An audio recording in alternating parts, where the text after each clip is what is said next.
Day 4 of our RV trip, and I'm become convinced that sleeping in an RV ages you significantly. I made it to Mount Shasta last night. We stopped in Redding, and we were gonna stay there, but I'd been to Mount Shasta before and I loved it, so I thought, hey, why not push a little further? We found an empty lot with an apple tree, some blackberries here, so we stopped here and decided to sleep for the night here. So I was foraging a little bit for that.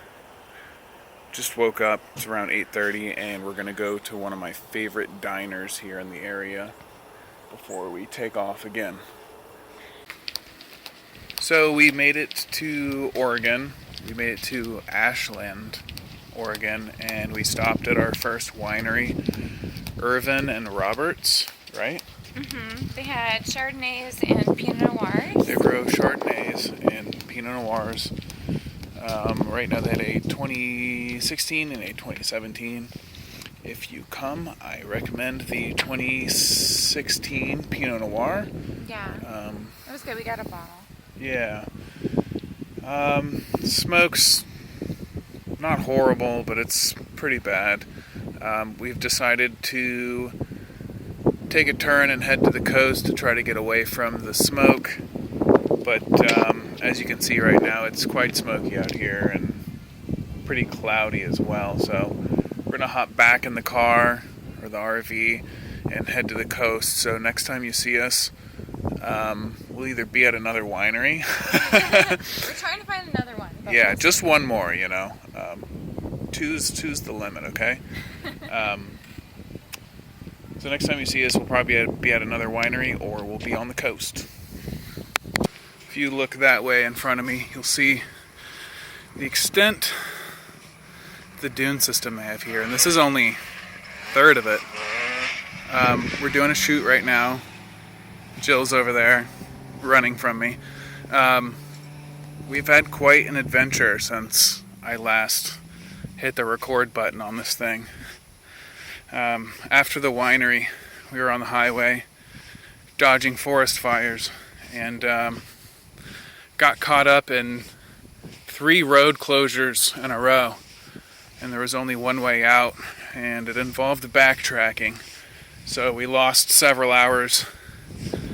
Crashed in Rosenberg, Oregon. Slept in an RV in front of the Petco. Really, really classy stuff. Used their Wi-Fi and plan the next part of our trip. So we're going to be going up the Oregon coast, and not much driving the next few days, fortunately. A lot of sightseeing. The sprint from Las Vegas is over. So it's finally time to enjoy vacation. And hopefully you guys will be able to enjoy some of the video I take along the way. So we're making our way onto the beach now after the dunes. Get a nice view of the dunes back there.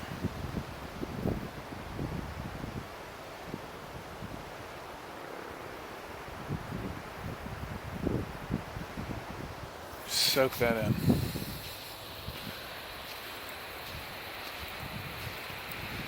So we're on a long, I guess it's like a really thin peninsula right on the Pacific Ocean. There's a tsunami alarm right there.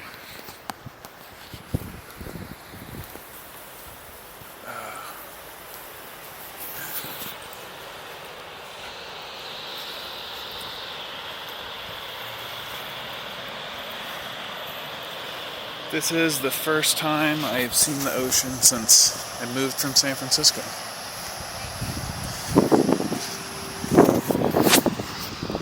A welcoming committee.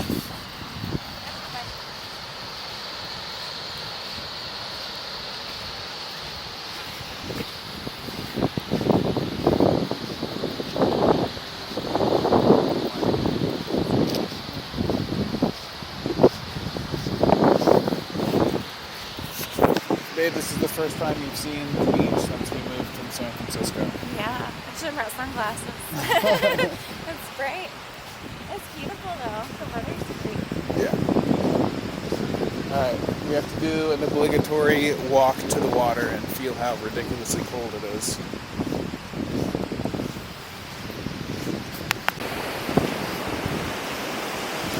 So I'm at the tide line right now, and one thing I always did when I lived in Florida is looking for shark's teeth or just whatever you can find in the ocean, and it looks like there's a ton of sand dollars here on the beach.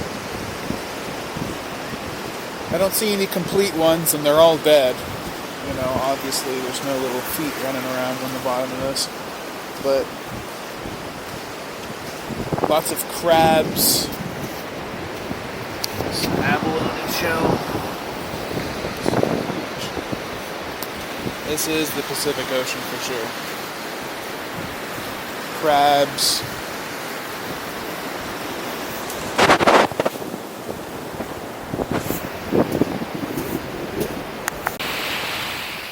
Day 5.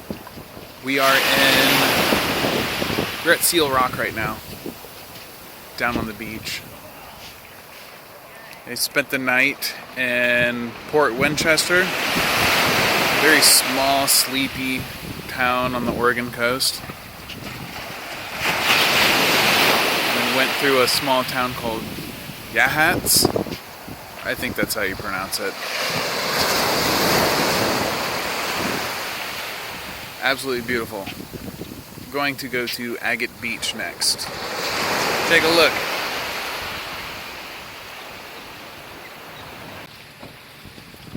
We are now in Yaquina Head. It's my intention to come to Agate Beach and do a little agate hunting. But this just kind of caught our eye. It's an absolutely beautiful place. And so we put the solar panel on top of the car over there, the RV. You can see it over there in the distance. To charge up our battery because we are out of electricity. So we're going to walk down to Cobble Beach if the tide is low enough, and we're going to check out the Lighthouse here, which was built in 1873 by the United States Lighthouse Bureau, or I wonder if that still exists. Anyway, soak it in, check it out.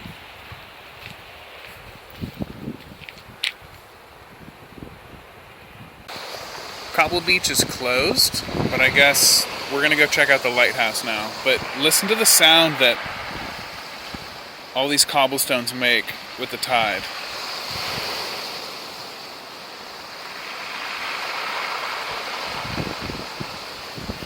It's like a bunch of stones all rolling at once.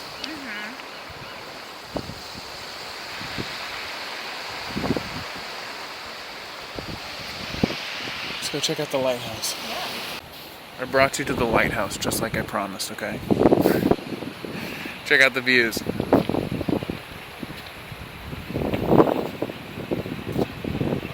out there. There's a few. There's 3.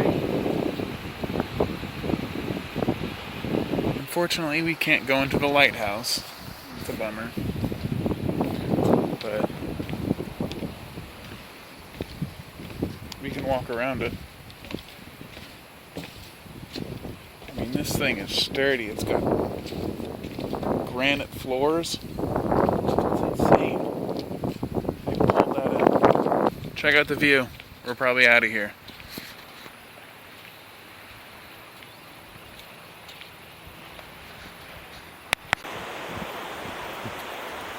So I made it to Agate Beach and found a few agate specimens. I initially couldn't find any because I was looking too large. Found some really small ones here, as you can see. I found a nice little collection, some nice specimens for my cabinet. Anyway, I'm gonna walk all the way down to the cliff face to find them and dig along the cliff, look for the erosion channels that the rainwater has cut. We're on a 14-mile hike just about ending our hike. But it's been a long day. But I did just want to show you guys this. One of the nice views. Straight down, hundreds of feet, over 1,000 feet straight down. One of the most beautiful sights. I just get that feeling. You know, the feeling when you're looking over a cliff. Anyways, take a look around.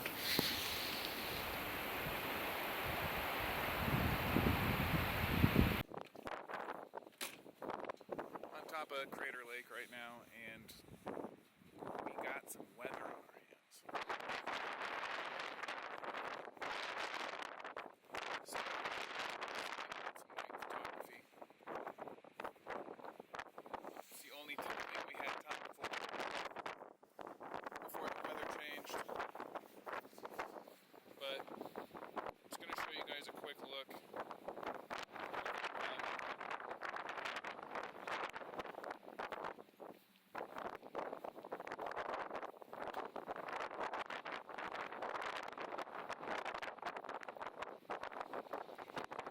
Got her out of the car.